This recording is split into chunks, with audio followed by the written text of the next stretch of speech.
బెంగళూరులో ఒక iconic hotel చూపిస్తాను చూడండి. ఇక్కడ జనాలు అయితే సందే ఉండరండి, ఏదో ఒకటి తింటానే ఉంటారు, ఫుల్ గా నిండిపోయి ఉంటారు. ఈ హోటల్ ని స్టార్ట్ చేసి దగ్గరగా 30 ఏళ్ళు అవుతుందండి. ఎంతో మంది సినిమా సెలబ్రిటీలకి, పెద్ద పెద్ద పొలిటీషియన్లకి ఇది ఒక ఫేవరెట్ ప్లేస్ అండి. రీసెంట్ గా రెనోవేషన్ కూడా చేశారండి. ఇక్కడికి వెళ్ళంగానే నేను ఫస్ట్ తినింది ఏందో తెలుసా? గీపొడి మసాలా దోశ అండి. దోశ పైన బాగా నందిని నెయ్యి పోసి పొడి అయితే చల్లేస్తారండి. అట్లే దానిపైన మసాలా పెట్టి బాగా రోస్ట్ చేయిస్తారు.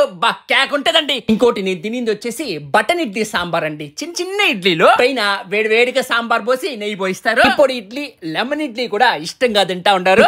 గీ పొడి కారాబాతు, గీ పొంగలు, మన సైడ్ బాగా ఫేమస్ అయిన పులుంట్లు ఉంటల్లా అవి కూడా బాగా తింటా ఉంటారు. పులకి చల్లగా ఒక పెరుగు కూడా ప్లేట్ తీసుకొని తినేస్తే, అన్ని తినేసాక లాస్ట్ లో స్వీట్ పొంగలు, కేసరీని కూడా బాగా తింటారు. హోటల్ టైమింగ్స్ వచ్చేసి తెల్లారుజామున 6:30 నుంచి అర్ధరాత్రి 11:30 దాకా ఉంటదండి. మధ్యాహ్నం 11:30 నుంచే మీల్ స్టార్ట్ అయిపోతుందండి. కూడా ఒక ఫుల్ మీల్స్ చేసుకున్నా చూడండి ఎంత ఉందో ప్లేట్ లో. దీంట్లో అన్నము, వెజిటేబుల్ బిర్యానీ, అక్కి రొట్టి, అప్పలము, తర్వాత వడ కూడా ఇచ్చినారు. అక్కి రొట్టి, రాగి రొట్టి గురించి ప్రత్యేకంగా చెప్పాలండి. బాగా బటర్ వేస్తారు, ఇవి కూడా ఎక్కువగా తింటా ఉన్నారు ఇక్కడ.